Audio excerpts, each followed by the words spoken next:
ගෝවන් තිරුවන් සරණයි හැම දිනාටම සූදානම් වෙන්නේ 2019 විශ්ව වර්ෂයේ පටිච්චසමුප්පාදය සම්බන්ධයෙන් පැමිණි ප්‍රශ්නයට අවධානය යොමු කරන්නට ඒ අනුව ප්‍රධාන ප්‍රශ්න අංක 4 යටතේ තමයි මේ ප්‍රශ්නය ඇවිල්ලා තියෙන්නේ. එහි පළවෙනි කොටස සත්වයාගේ උපත හා මරණය පිළිබඳ බුද්ධ කාල ಭಾರತයේ පැවති මතවාද දෙකක් නම් කරන්න. පිළිතුර බවට පත් වෙන්නේ ඊශ්වර නිර්මාණවාදය, පුබ්බේකත හේතුවාදය, අදිච්ච සමුප්පන්නවාදය. ඊට පස්සේ දෙවෙනි ප්‍රශ්නය ඉහත නම් කරන ලද මතවාද දෙක විස්තර කරන්න කියලා කියනවා. ඊශ්වර නිර්මාණවාදය කියලා කියන්නේ විශේෂයෙන්ම ඊශ්වරයා විසින් මවන ලද්දක් බව ප්‍රකාශයට පත් කිරීම. එතකොට මෙතනදී මේ ලෝකයේ ඉර හඳ සැප දුක සත්‍යයේ උපත මරණය මේ හැම දෙයක්ම කරලා තියෙන්නේ විශේෂයෙන්ම දෙවිවරු බ්‍රහ්මයන් ආදී සියලු දෙනාම මවලා තියෙන ඊශ්වරයා කියන අදහස තමයි ඊශ්වර නිර්මාණවාදය කියලා කියන්නේ. පුබ්බේකත හේතුවාදය කියලා කියන්නේ සියල්ලම පූර්වය කරන ලද කර්මයට අනුකූලව සිද්ධ වෙනවා කියන කාරණාව විශේෂයෙන්ම නිර්මාණවාදයේ පිළිගත නැති පෙර ආත්ම භවයන් වලදී කරපු කුසල කර්මයන් හේතු කොටගෙන සත්වයාගේ උපත මරණය දුක සැප ආදී තීරණය කරන බව ඉදිරිපත් කිරීම තමයි පුබ්බේකත හේතුවාදය කියලා කියන්නේ. ඊට පස්සේ තවත් වාදයක් පිළිබඳ කියවෙනවා මේ අතර සත්‍යය උපදින්නේ මැරෙන්නේ කිසිදු හේතුවක් නිසා නෙවෙයි අහම්බෙන් කියන කාරණාව ඉදිරිපත් කරන අදිච්ච සමුප්පන්න වාදය තුලින්. තුනේ අයන්න ප්‍රශ්න විදිහට එන්නේ එවැනි මතවාදවල ඇති අන්තගාමී ලක්ෂණ පැහැදිලි කරමින් බුදුරජාණන් වහන්සේ ඉදිරිපත් කළ හේතුඵලවාදයේ හැඳින්වෙන නම ලියන්න කියන එක. මේකේ උත්තරේ එන්නේ පටිච්ච සමුප්පාදය. ආයන්න එකී වාදය ඉදිරිපත් කරන සූත්‍රය ලියා දක්වන්න කියලා කියනවා. එහිදී කෙටි සූත්‍රයක් විදියට ඒකේ ඇතිවීම ගැන කියනවා ඉමස්මෙන් සත ඉදං හෝති ඉමස්ස උප්පාදා ඉදං උප්පජ්ජති කියන කාරණාව.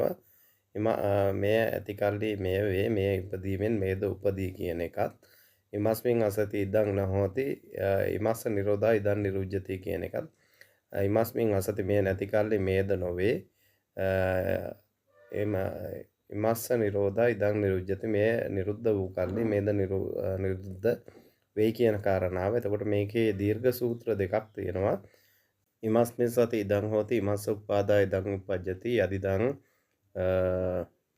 අවිජ්ජා පත්‍ය සංඛාරා සංඛාර පත්‍ය විඥානං විඥාන පත්‍ය නාම රූපං නාම රූප පත්‍ය සලආයතනං සලආයතන පත්‍ය පස්සෝ පස්ස පත්‍ය වේදනා වේදනා පත්‍ය තණ්හා තණ්හා පත්‍ය උපාදානං උපාදාන පත්‍ය භව භව පත්‍ය ජාති ජාති පත්‍ය ජරා ජරා මරණ ශෝක පරිදේව දුක්ඛ දෝමනස් උපායාසා සම්භවಂತಿ ඒව මේ තස කේවලස දුක්ඛක්ඛන්දස්ස සමුදයෝ හෝති කියන එකත් ඉමස්මින් අසති ඉදන් හෝති ඉමස්ස නිරෝධා ඉදන් නිරුජ්ජති අදිදං අවිජ්ජා නිරෝධෝ සංඛාර නිරෝධා සංඛාර නිරෝධෝ විඥාන නිරෝධා විඥාන නිරෝධෝ නාම රූප නිරෝධා නාම රූප නිරෝධෝ සලආයතන නිරෝධා සලආයතන නිරෝධෝ පස්ස නිරෝධා පස්ස නිරෝධෝ වේදනා නිරෝධා වේදනා නිරෝධෝ තණ්හා නිරෝධා තණ්හා නිරෝධෝ උපාදාන නිරෝධා උපාදාන නිරෝධෝ භව නිරෝධා භව නිරෝධෝ ජාති නිරෝධා ජාති නිරෝධෝ ජරා මරණ ශෝක පරිදේව දුක්ඛ දෝමනස් උපායාසා නිරුද්ධಂತಿ ඒව මේ තස්ස කේවලස්ස දුක්ඛ නිරෝධස්ස හෝති කියන ආකාරයට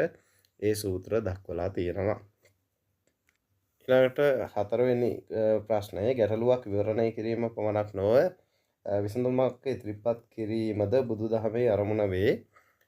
හේතුඵල ධර්මය ඇසුරින් පහදන්න කියලා ප්‍රශ්නය වෙලා තියෙනවා. එතකොට මේක ගන්න තියෙන්නේ දැන් ඇතිවීම පිළිබඳව කතා කරනවා වගේම නැතිවීමක් පිළිබඳවත් කතා කරනවා. මොකද හේතුව නැති කිරීම තුල ඵලයක් ඇති වෙන්නේ නැහැ. ඒ නිසා ප්‍රශ්න ගැටලු වුණත් ගැටලුවකට හේතුවක් තියෙනවා. හේතුව හොයාගෙන ඒ හේතුවට පිළියම යෙදීම තුල විශේෂයෙන්ම අපිට නැවත ඒ යම් ඵලයක් නිර්මාණය වීම නවත්වා ගැනීමට පුළුවන්කමක් තියෙන. උදාහරණයක් විදියට වෛද්‍යවරයෙකු ළඟට යන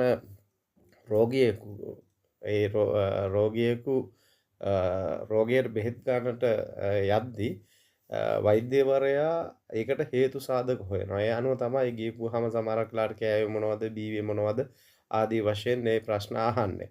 එතකොට ඊට පස්සේ තමන්ගේ ශරීරයට දැනෙන වෙනස්කම් මොනවද මෙන්න මේ වගේ මූලික කාරණා විමර්ශනය කරලා හේතුව කුමක්ද කියන එක තේරුම් ගන්නවා වෛද්‍යවරයා. ඊට පස්සේ තමයි මේ හේතුවට පිළියම් කිරීමක් තමයි සිද්ධ කරන්නේ. අන්න ඒ වගේ තමයි මේ හේතුඵල ධම කියන එකත් අන්න ඒ වගේ ප්‍රශ්නයකට අදාළ පිළිතුර හේතුව හොයාගෙන ඒ හේතුව ඛණ්ඩනය කරන්න නැති කරලා දාන්නට අවශ්‍ය පදනම පසුබිම තමයි නිර්මාණය කරන්නේ. ඒ හරහා සංසාරගත සමාජගත වශයෙන් නැතිවන දේවල් වලට විතරක් නෙවෙයි සංසාරගතව ඒ වගේම సంతాනාගතව ඇතිවන ගැටලු වලට පවා පිළිතුරු සැපයීම බුදුදහම තුළින් සිද්ධ කරන බව තමයි මෙතනදී සාකච්ඡා කරන්නට තියෙන්නේ. හොඳයි එහෙනම් අපි ඊළඟ ඊට පෙර අවුරුද්දේ ප්‍රශ්නය මුණ ගැහෙනත් හැම දිනාටම ආයිබෝවන් තෙරුවන් සරණයි.